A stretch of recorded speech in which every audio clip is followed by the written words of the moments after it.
Alright, hello and welcome everyone to our second video, weekly video of the joy of level editing. Bob Ross with hair that's not as cool. Alright, I decided I was going to start out this video with just a playthrough of the entire track. This is Nero's Solar Realm. So we're going to start out in the Accelodrome, which we can see is custom built here. A little bit minimalist. Nothing, expressly wrong with that. It does free up resources for the rest of the level. And it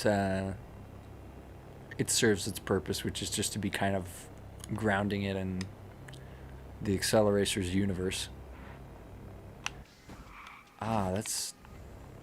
That's the first thing that I think maybe we might want to fix.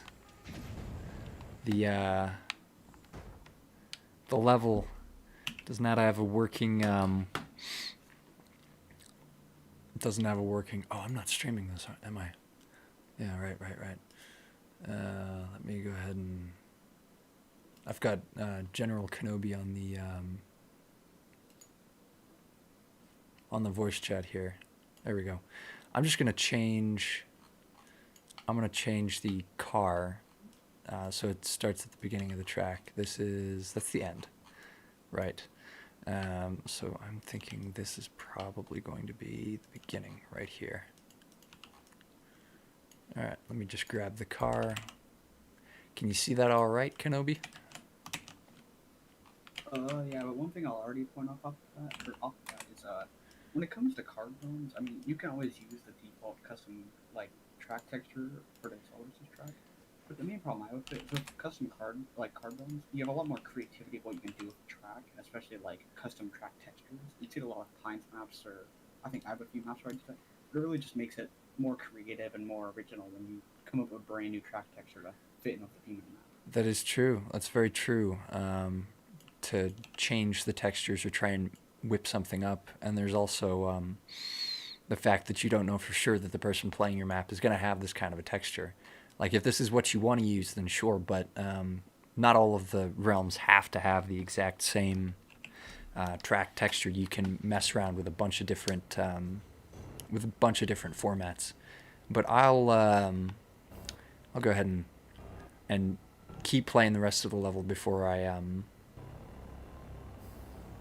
resume any sort of criticism.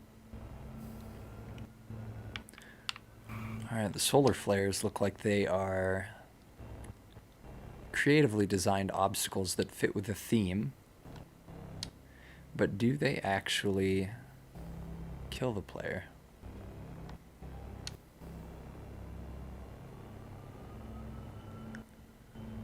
So far, the only obstacle, aside from me not making that jump at all, is the solar flares. There's multiple different layers of textures on the sun off to our left, giving it a kind of a feeling of molten lava. Although one thing I would change is I would either put that. I mean, I guess you could go either way with it. It's more manageable at a smaller scale, but part of me wants to say put it in the background so that it doesn't move with the player. This is interesting. There appears to be some sort of a... I see. The angular drag is set up differently than the normal drag. So players will have One thing I kind of noticed is the track seems really drawn out. You can always fix that making a gravity trigger. It just the drag is really low, so you go faster. It always has the cost, so you can spin out easily and it has a lot less control. Yeah. I feel like maybe making the track a little bit on the shorter side and not making every part drawn out really helps with keeping the player focused and not just definitely 1 minute straight drive.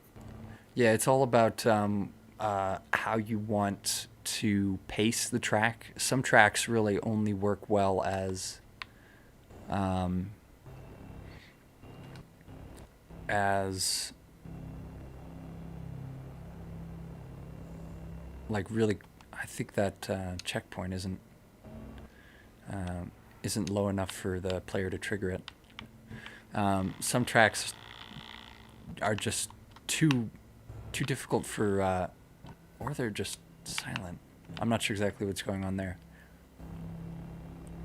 What was I saying? Right. The bit about track pacing. Some tracks just go really really hard, and that's their whole shtick. They're just really difficult the entire way through, and other tracks like this one seem to be a little bit more forgiving. And as much as I want to say, okay, I would do this differently, that doesn't make it not legitimate to make just an easier track. I mean, there's no one difficulty fits all for Realms tracks. So you can have a track like this that's got wide tracks, obstacles that give you like a good amount of heads up, and not a whole lot going on in terms of like fast reactionary gameplay. Like right now, I basically just have to keep pulling the boost trigger and then just keep going. One thing I like already, it's just got a bunch of cooldown triggers on the track. So there's an incentive to stay on the track that isn't centered around like some sort of like honor or dignity code. But I don't. One thing I will say when it comes to overheat is it's not a bad thing. It can really help with stopping, like people from skipping and make it so it's played a little nicer. The only catch is with this where it has very little obstacles and it's pretty much a straightaway to the end. There's nothing really in the way. Yeah. It's pretty easy to just grip fly to the end without using boost. Yeah, that is true. Although I try and think of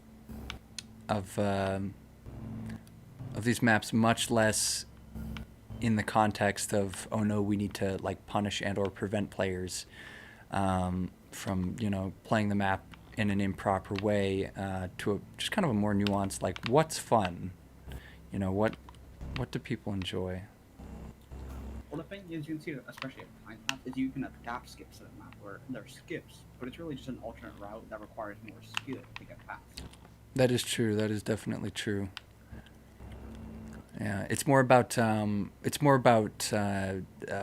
suppose what I want to do with these video levels is just kind of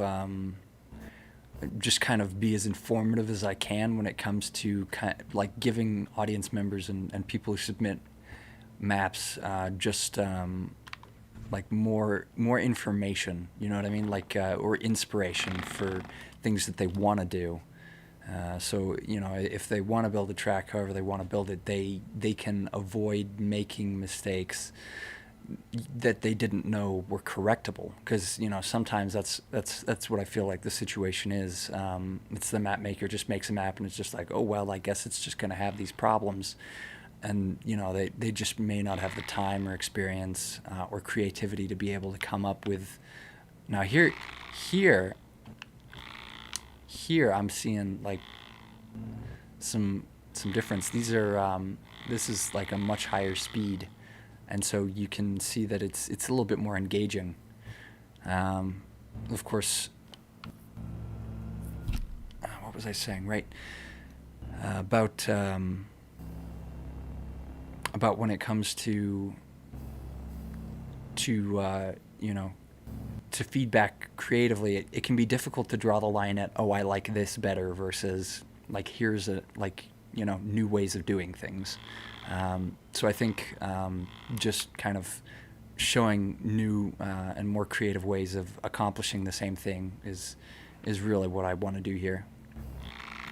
I think I understand what you're trying to say here, so I think a better form of advice in the sense, using a regular distance checkpoint isn't bad, but you can always add a little more creativity of making custom checkpoints. Yeah, exactly. Using just an invisible checkpoint and just making your own design. So it really adds just a whole new perspective to the map compared to just seeing regular distance props shoved in there. Yeah, this last part, I really like this last part. It's got like kind of an intensity that the rest of the track doesn't have. Of course, without the with the music triggers like they are, it's difficult to like capture that kind of an intensity in the in the atmosphere. But I enjoy how the the distance between the track and the sun is large enough that you can see the obstacles popping up. Okay, so first order of business, track caps. Always, always, always, no matter what, you want to cap the end of your track splines. I'll actually add on to another thing I was bringing up earlier. When you use custom track, the track like caps fit a lot nicer because it's kind of designed for that. If you use a simple spline mode, it'll fit on nicely. Or if you use a piece of tape, like not actual tape, like a tape spline, Yeah, they're the much cap will fit on really simpler. nice. They're much simpler. If you take a look at the spline tape, let's for the sake of argument here, let's convert this into tape. Say we don't want any sides and we want some custom properties here. Let's just use the default textures. That looks pretty neat. And then let's maybe just change the lighting so that it's rounds and or rows, and then change the textures, change the texture scale here. And then we've got a little bit of like yeah, something like that. Simple. Only took me a few seconds of messing with the track. And then as far as end caps go, they're aligned pretty well. Not flawlessly, but pretty good. Pretty good. Because when it comes to the splineless Empire Road, or not spineless, sideless, is the track caps like the default ones for the sideless road. I mean, it doesn't look terrible, but it doesn't work that well because the caps are really dragged out, and it's kind of like a different platform. And if you try and use a default Empire Road cap, it just doesn't look well because it doesn't line up perfectly. Yes, definitely. And as far as the roads and the end caps go, you don't have to always rely on using these default ones because they don't always fit exactly right. You have a little bit of freedom in how you cover that up. If you really wanted to, you could just use some sort of a random decoration. I mean, they're more tedious to place, but say for the sake of argument, you wanted to use a roller. Well, you very well could. You just have to align it to the orientation of the road, and then It'd probably be easier if you just pull up the track manipulator nodes and copy the properties in the top right. yeah. Well, why don't we show everybody how to do that? So it's T, and then you just pop Yeah, right. I'm gonna have to get in the habit of explaining my key presses. I'm just gonna hit delete and get rid of that, and then let's go ahead and enable center points with F3. Find the track manipulator node, copy that, and then just paste that right up. Well, it also copies scale. So you could obviously just scale that down Yeah. using Control Shift R. Scale it down. And if you want to go the route of keyboard shortcuts, just Shift S copies the cursor's location, which is nice because there's a keyboard shortcut called Shift Alt S. Actually, sorry, it's just nope. How do I? Yes.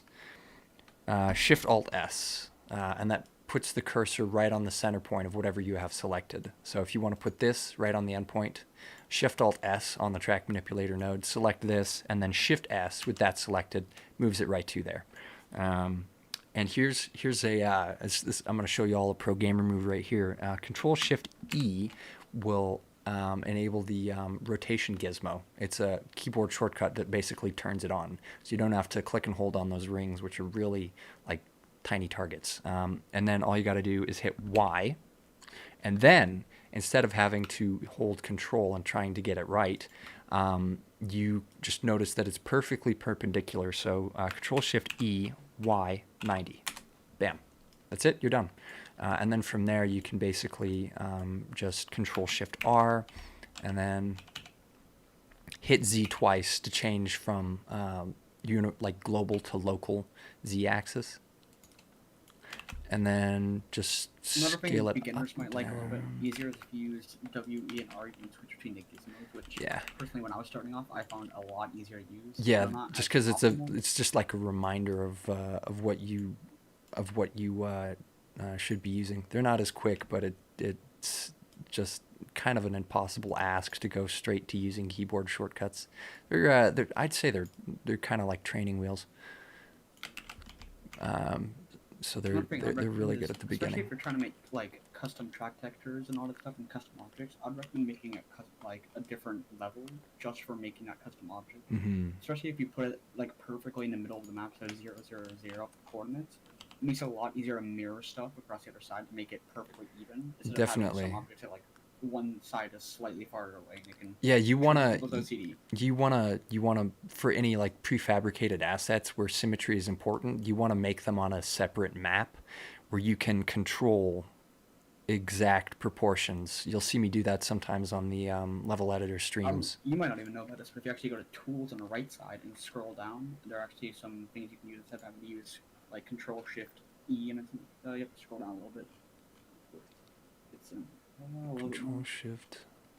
Oh, you mean like this? Transform. I'm talking, if you look in the transform area, you can rotate 90 degrees around XYZ, 180 around XYZ, and mirror across XYZ. Yeah. Yeah. No, The mirror ones are very useful for symmetry. that's these tools are very useful to know for people who don't like keeping everything in their head, because then it gives like a good contextual menu and serves to remind of like your options. You Plus, have that actual menu buttons will for have everything. almost all the hotkeys for what you use. That too. That too. Definitely a very helpful menu. I could probably stand to use this more if I'm being perfectly honest with myself.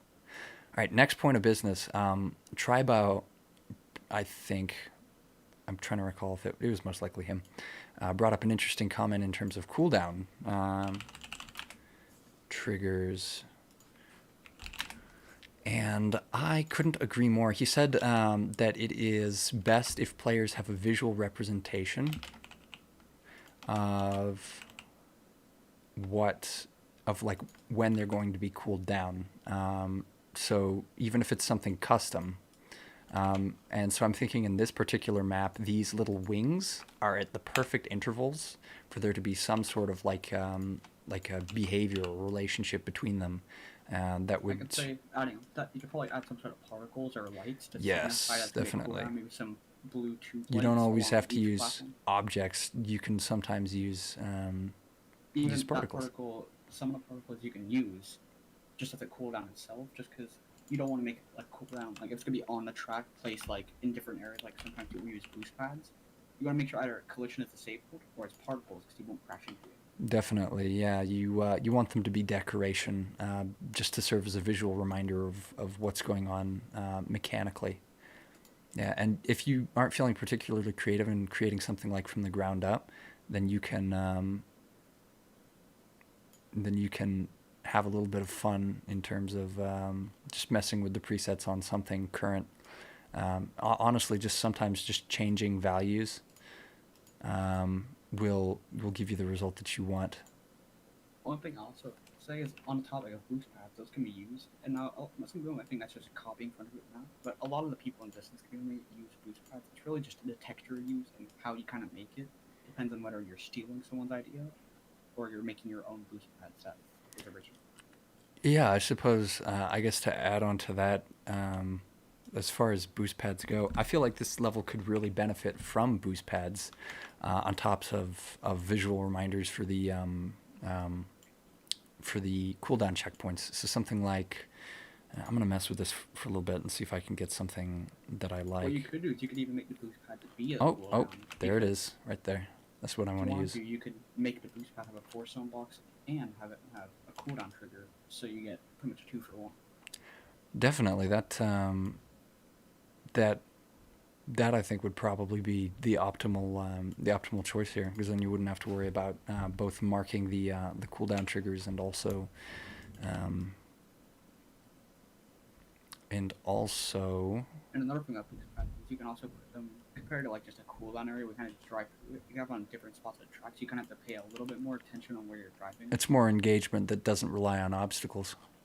You'll see, especially Pines use them a lot, and it keeps it a lot more entertaining when you're playing because you always have to keep an eye out for boost pads. Yeah, yeah, I'd say that definitely leads to higher levels of engagement. Well, all right, let's make a quick little boost pad.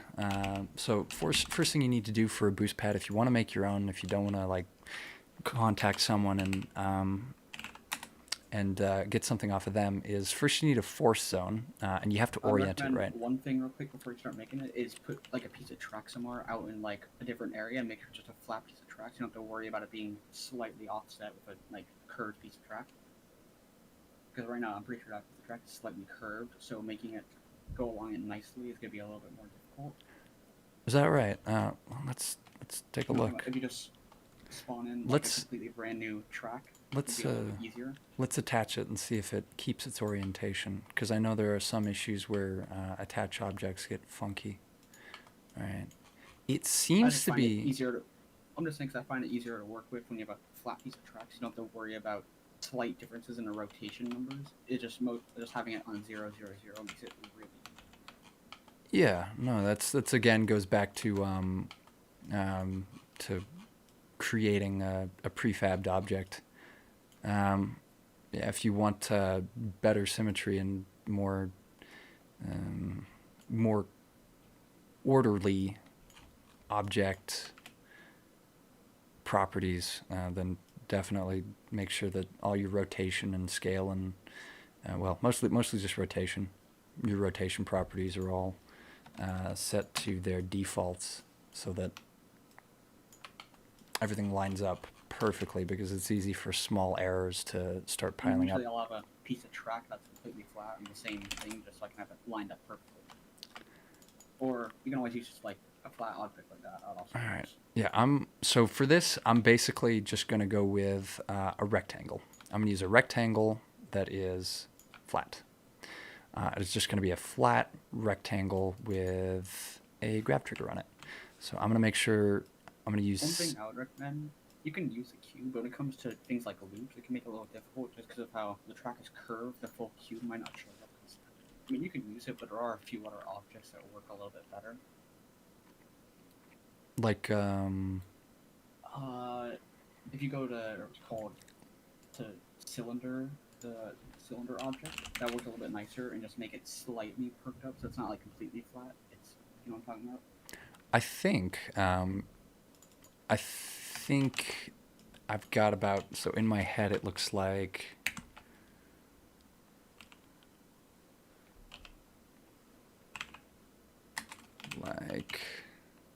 this. And stretch it out across the X, and then make it a little bit more flat. Not too much, but just enough where you can kind of have it so if it's going on like curves, you'll still see a decent amount of it. I'll probably stretch it down a little bit, like Solid stretch it idea. down on the x-axis, just because having it longer means on curves it's gonna work less efficiently because some of it might be getting clipped off. Like that right there, that can be good. All right. Well, let's go ahead and start with the cylinder then. I could see a few advantages to this, starting with the fact that it curves at both ends, so it merges with the track better. And then what I'm going to do here is I'm just One going problem to. you have to worry about if you're using the cylinder, you have to disable collision because it's gonna be slightly clipped up. No, You don't want to definitely. crash into it. Definitely. These are just going to be for decoration, and we want to take as much of the gameplay thing out as we can. Let's go ahead and get rid of this. I'm going to hit additive transparency here. I'm going to flip texture UV. And then I'm just going to set the emit color to high. And I'm just going to use the arrow texture here from emit index 58, which is from the Nitronic Rush. Oops, I'm going to keep that at 1. It's from the Nitronic Rush Echoes campaign. You can even add a golden animator just to make it a little bit more engaging because it's a flat object. Yeah, that is true. Let's go ahead and align the textures here. We're going to use the texture scale and texture offset to set it up. So I'm going to turn this off real quick so I can see what's going on this side a little bit easier. Then if you click and drag setting it to 0.25 on both sides, make most sense. 2.5. Setting the offset 0.25. Yeah, there it is. There's this just from centered. Mathematical perspective, it would make the most sense to be that number. Sounds about right. All right, so we've got. If it's slightly offset, you don't think it would be like halfway offset. It wouldn't be putting it like 0.87 like as an offset. That just doesn't make sense. Yeah, no. There's definitely much to be said about messing around with the numbers just by sliding them around versus finding the fractions that work best mathematically. And depending on how precise you want to be, or how involved you want to be, like I guess personally, then there's no one size fits all, and you can always round it out once you've found approximately the right area. Say you're sliding this around and then you're just like, ooh, that looks really good. And you see, oh, it's 0.235. Then you round it out to like a 5, or you round down, and that usually gives the best results. Okay, so we're just going to go ahead and make sure that the animator is working as intended.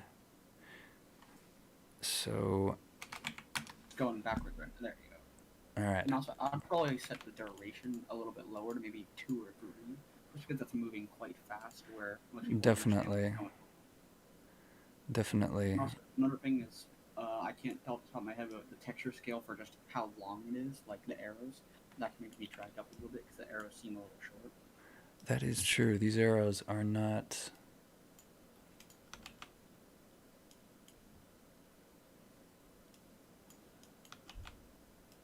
Living their best life. All right, let's go ahead and actually turn that down if we want to get the arrows bigger. Let's do 0.25. Nope, that's 2. Wait, well, let's take a look.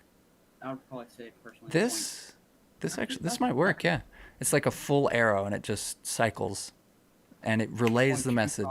0.5 could work, something around that area. Let's just do this for the sake of just illustrating a principle. All right, so for a boost pad, you want the 2 objects here to intersect exactly. So you want to just scale up that the force zone box so that it overlaps with whatever object we've chosen as a marker. It's got to be a wind object, and this little purple indicator is just going to be pointing in whatever direction the arrows are going. And so then let's go ahead and just turn this up to 600, and then we select them both, Control G to group, and then give it a custom name so it's easy to find in the level settings. Add a cooldown trigger to it, you can still, but... Right. I forgot.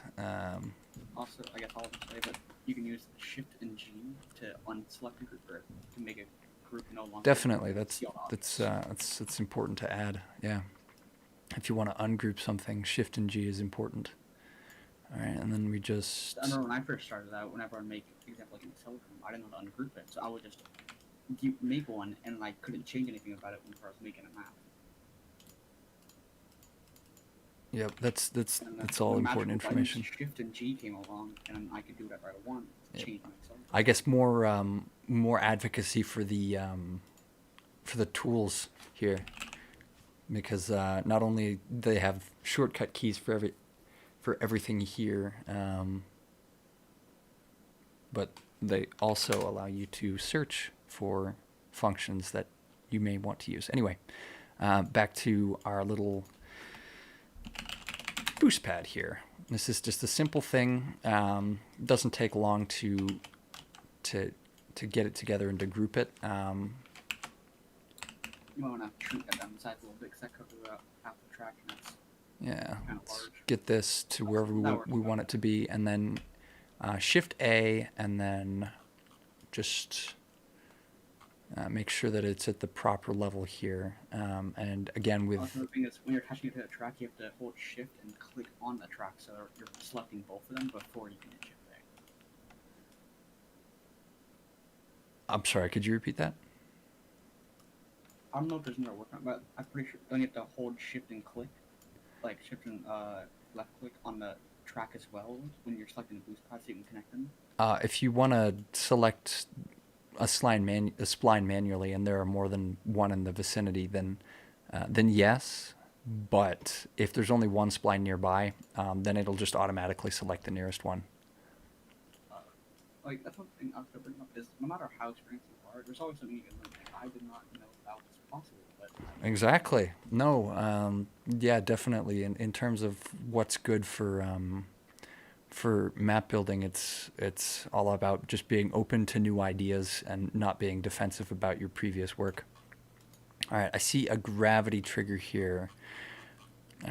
Gravity triggers are nice, but they offer a less modular approach to controlling the car's momentum, because the momentum basically just gets set until the track runs into, until the car runs into another one of these grav triggers, or until it resets.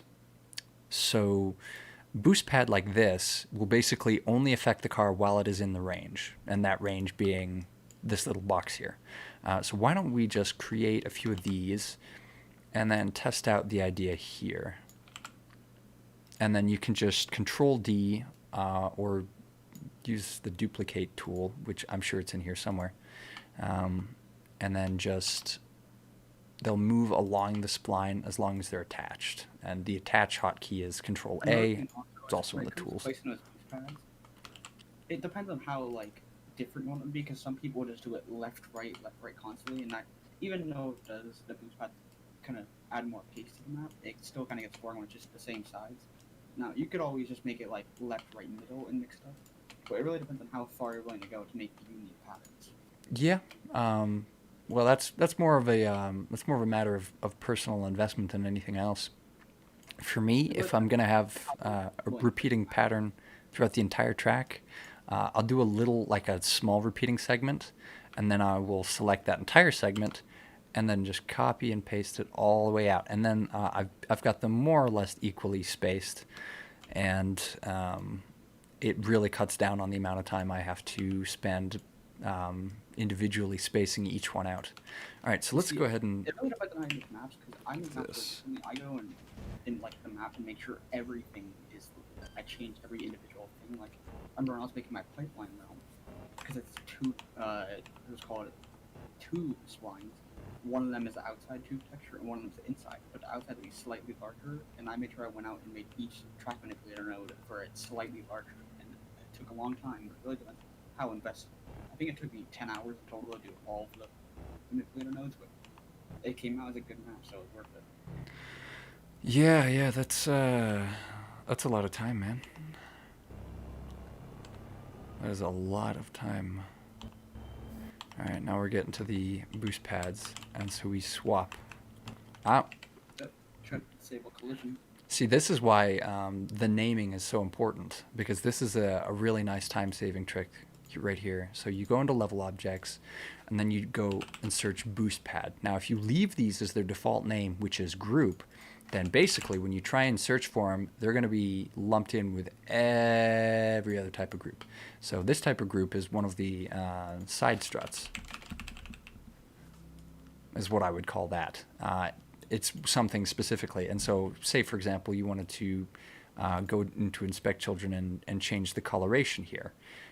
Well, then you would have to individually figure out what's side struts and what are other things. These actually just all look like On the side topic struts. of organization, you can also go into the layers tab on the right side, and that can make it a lot more organized. Instead of having all this junk, you can just have whatever you put in that layer. Definitely. And it looks like some of this is already layered, and you can find out what's in what layer by You can just also hit clicking on and off. And so you can there's click been a bit of invisible, organization so if here. you want it to be invisible, I know depending on how big the map is, you might want to put stuff invisible just so it doesn't lag up the map. And you can also put a frozen one, which means that it won't appear in the level objects and you won't be able to click on it, and like pretty much you can't do anything with it. Yeah, for background objects that aren't going to change a lot. Speaking of background objects, the background layer, it's not amazing, but I mean it does have a pretty nice aesthetic to it with all the planets. But it could definitely do a lot more of a solar realm, having a lot more of galaxies or like a cosmic aesthetic. Yeah, I mean there is such a thing as too much decoration. The focus of the track should be to combine the mechanical interaction um, between a player and what's going on in the track, and also to provide just like a flavor text. To put it in the context of like, I don't know, like maybe a Magic the Gathering card. Um, what you want is mostly something that describes the mechanics, and also something that here we go. This works pretty well.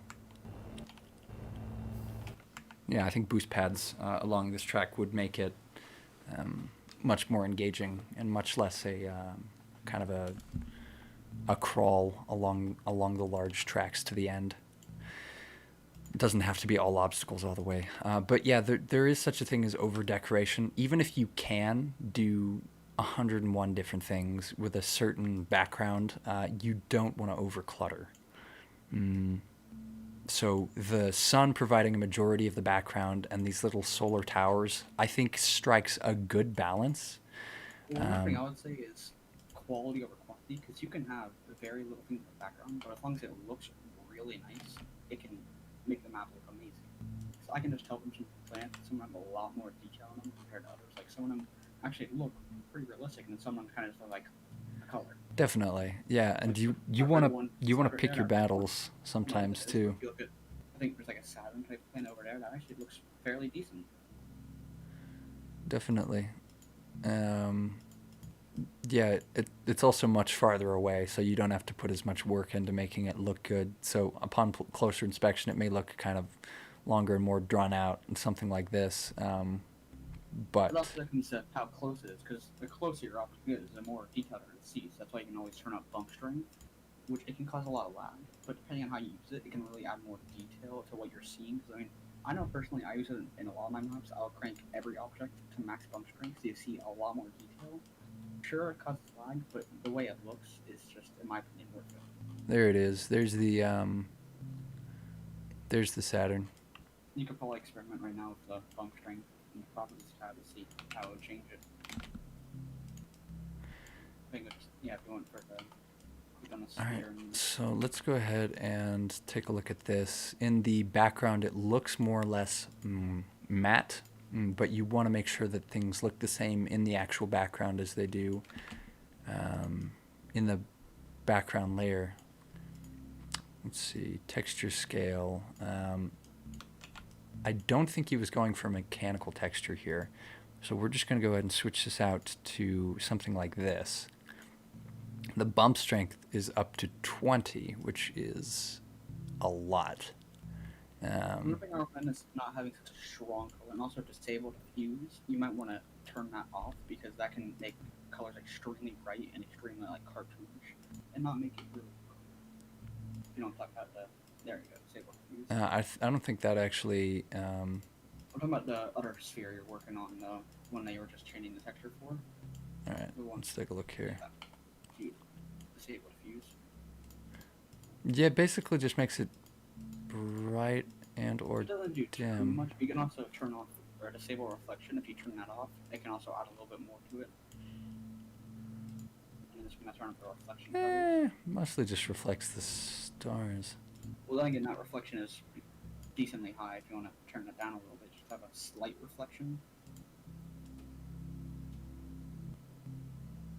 Yeah, it looks like all that's getting reflected is just stars in the background. Looks like it's complete. Yeah, there's a little bit of weirdness when it comes to interaction between objects that are in the background layer and objects as they actually manifest in the background.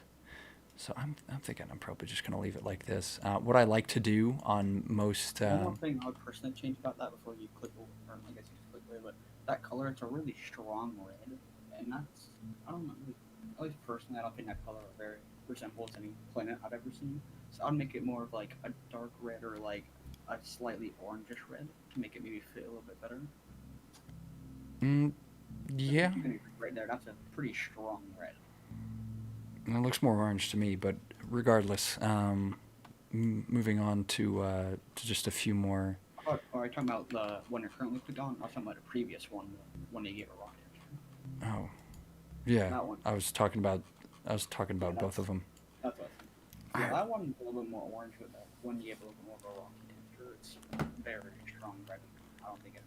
Personally, I don't think it fits well. If you're going for an aesthetic, you can keep it. It's perfectly fine. It just really all comes down to what you think, what you like, and also depending on what you think other people like. Yeah. I'm just trying to show as much tutorial wise and avoid making non-statements when I can. Um, so Well, I'm not.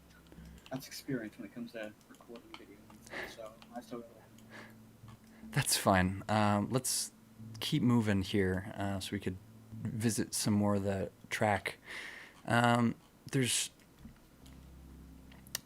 there's a bit we could do with varying the color palette in terms of the checkpoints in the track, because a lot of the track here is bathed in this really strong glow, which makes sense for a track that takes place in the stratosphere of the sun right here. But at the same time, it would be good to have some relief just on the player's eyes. There's a point where embracing realism just gives you an excuse to make something not fun. So something as simple as changing the checkpoint. Oh, which layer are these in?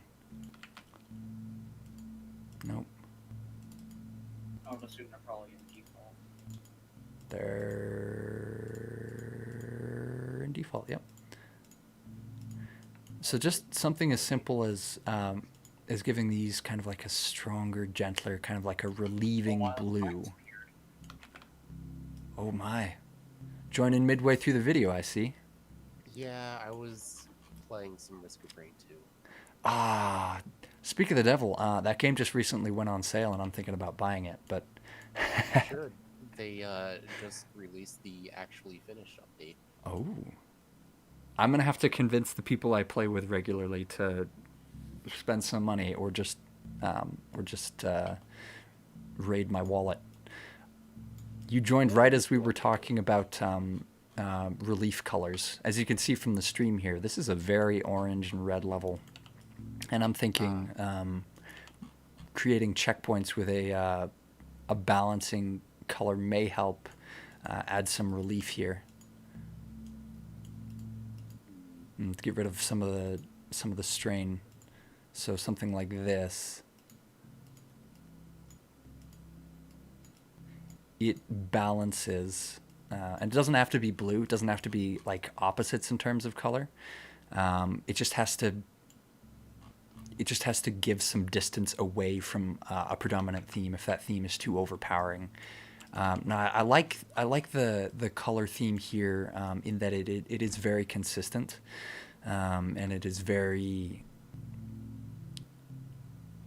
It's very focused and centered and grounded, and also it isn't too one note. There is like a good amount of like steel and bronze, and kind of just that like dirty brown to ground it a little bit and not make it just kind of too strongly red.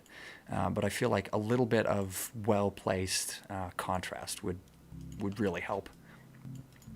For example, if we wanted to go the route of these roads, I'm thinking having the emit color just like as a softer blue.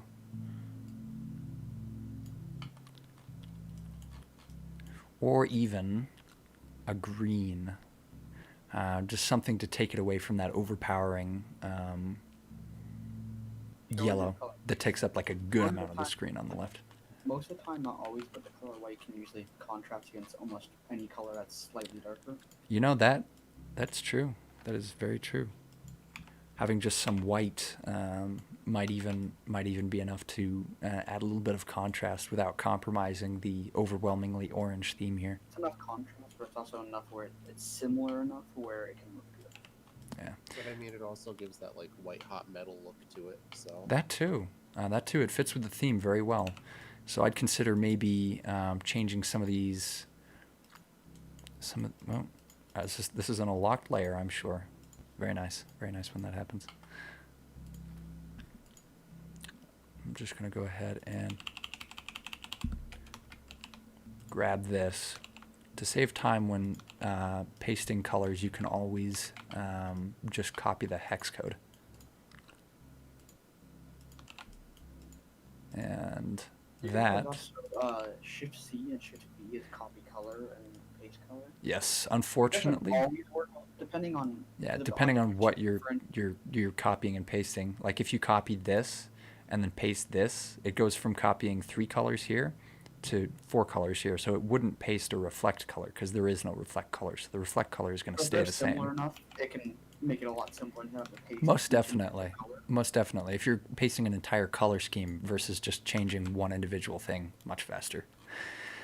All right, so yeah, the level itself is actually quite polished and quite well thought out in terms of decoration. It's not what you'd call super complex. It's more of a basic and simple shape. But what it does rather well. Aside from the usual complaints, which are just these caps not being aligned quite well, and some things that I would vocationally change. Like even here, if we just wanted to change that to white, if not blue, that would help round it out instead of it just Then being also from kind of the this side structure, deep red. you could probably grab that bronze color and put that as the main color of the checkpoint, like the just material for checkpoint that I'm talking about, to get more fit in. Yeah, why don't we give that a shot and see what happens here. Let's go ahead and copy these colors and then make sure it's using the same color scheme. I don't like that. And then I you can don't change like the that. emit color. I would say try doing that and changing the emit color to white, just see how it looks. Yeah, I think that works better That than also the You can always just the red. experiment with the colors, just spend a couple of minutes. I change them, would not see what you like. uncheck this silent right here because that takes away the sound from the checkpoints when you hit them, which is very. It feels unsatisfying. It feels like when you pop one of those like bubble wrap things and it just kind of like hisses instead of giving like a snap. It does have its uses, but not if you're really just using the default. Yeah, not if it's just like as a regular checkpoint. I feel like that just doesn't make a lot of sense. Yeah. If you're doing custom checkpoints, you can like add custom sound effects in it into That it too. as well. Yeah, that's one of the last things that I think I would suggest on this level. The particle work on the sun, I see no major defects, and there's even like kind of rays out here that like give volume just to the light of the sun. But as far as sun rays, I did see like a small issue with them. They seem like they're at a weird angle. So could we some of actually these definitely, yeah, we'll like take a look at them. this right. Yeah, let me go ahead and filter out the stuff we're not looking at. No checkpoints here. It's going to be decoration. Nah, this If I had to is guess, going it to would be. like at the center of the sun itself because it looks like it's coming out from it. Okay, that's not background. Solar background, maybe.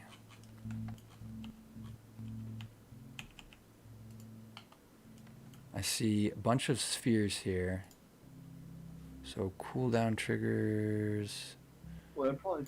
You know, That's just for, here's actually a trick to find out what layer stuff is in. You just go through the layers list, and then solar flare, Okay. and then just punch that visible until it goes away.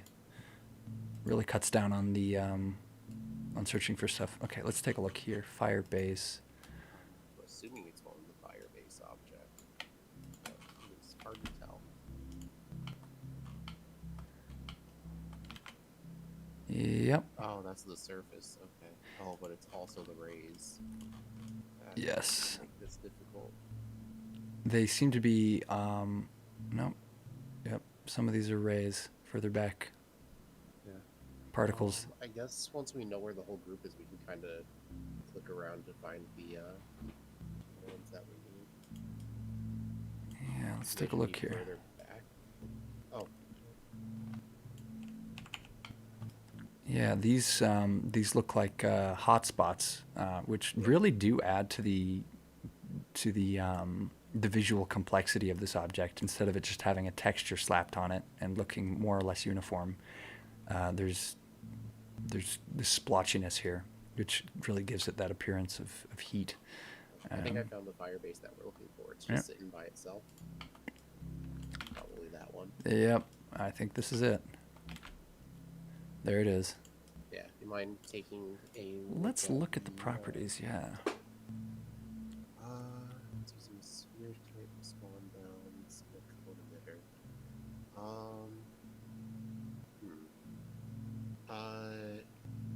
If we take the cone angle inner and outer and set them to 0, I think that might give more of the effect they were looking for. It's just a matter of finding where they ended up this time.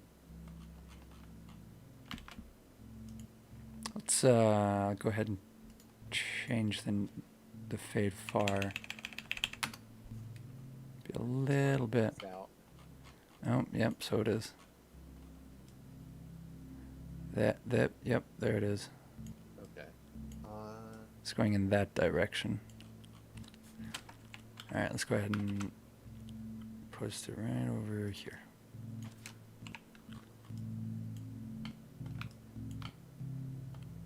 How's that? Yeah, with those, it might even be worth reducing the number of particles. Particle count. Let's Yeah, just it doesn't need to be like slowly turn 5,000. it down. Whoa. Try bringing it up to like 500 maybe. There we go.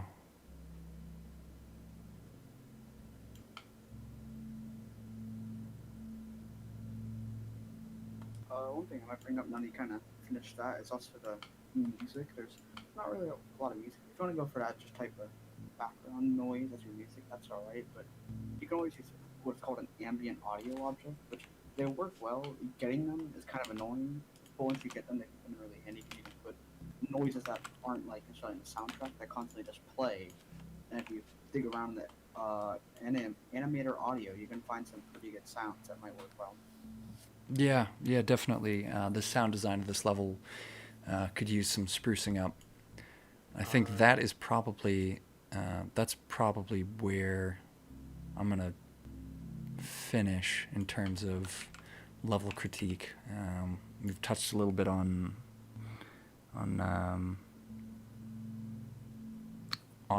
level play, which is mostly just that it is a bit too slow. Touched on the aesthetics a little bit and that they're mostly there and intact, but there's just a few things that I might update, like the track texture or the color scheme for some of these buildings, and then the particles, which is an entirely different topic which could use its own series of videos, frankly. I mean, dedicated time to just talk about particles, because, I mean, look at that. There's so much. There's so much. I mean, particles aren't too awful once you figure out what most of the stuff does, and the rest you can kind of figure out just through toying with everything. Yeah, no, some stuff is self-explanatory, like time scale, One lifetime, thing I'll particle recommend is count. I But even use when it comes to particles. If you go in the official distance disclosure and go in the other channel and ask people just for help with something, there's a lot of people that would be glad to help. I mean, even I might chime in every now and then and help with something, but a lot of them will be willing to maybe hop on a call and explain what a lot of it does and how you can use that to make them better. yeah, I'll to add on to that, videos are good, but one-on-one help with specific issues that you're having are better, because no matter how many videos I make, there's never going to be videos for everything. So last thing I'm going to touch on is just adding sounds to obstacles here. So I'm just going to go ahead and get some looping. No, looping may would not run do it. into an issue with that. Animated objects, their audio source stays at their origin. That's true. So for that, you want to group in a animator audio object, not animator audio object, an ambient audio object, because that sound will actually follow the center of the object itself. And Definitely. Getting an ambient audio object, that's why you probably want to ask someone in the official distance Discord. It's Yeah. a little tricky to get it 'cause you have to go into some of the official distance maps from a campaign and actually grab the object because it's not normally in. Like, I don't know if you have it in Mega, but if you were to look in your object and probably type it in, you probably would nothing would pop up. Right there. There's a dev Yeah, folder. Normally, if you Yeah. have it, or if you don't have it yet, it'll just nothing will pop up, and you'll have to dig your way through to get it in the official map. Oh, there's actually a mod for that, which I should make a video on. It really speeds up map making if you want to go for kind of complex solutions, like adding in an ambient audio object to your obstacles like this, and giving them those high level features that you can just download on the Discord server, the Distance Discord server, and install through Spectrum, similar to custom cars. All right. Well, I think that about does it. As always, cap your splines. That could honestly be like an outro, just because I find that's consistent. I think in every level here. Cap your splines. Don't use super low like resolution textures like this. Particles are hard, and please get help if you or someone you know is dealing with particles. There are ways to help. There was one thing I wanted to point out real quick. Go ahead. About the flare obstacles. Adding a little bit of particle effect or any indicator ahead of it, just so players know this is where it's about to strike, because sometimes they're out of your camera angle. Definitely. So Definitely. just having that like little advanced notice helps You can even a do lot. something similar to your ignition 104 of having little strike pads. Yeah, exactly. Just some visual indicator that allows players to know where the obstacle is going to be, so they can avoid them instead of just crossing their fingers and boosting through a minefield. Yep. All right. With that, I will leave you. Cap your splines now and always. And I will see all of you next week for the next video.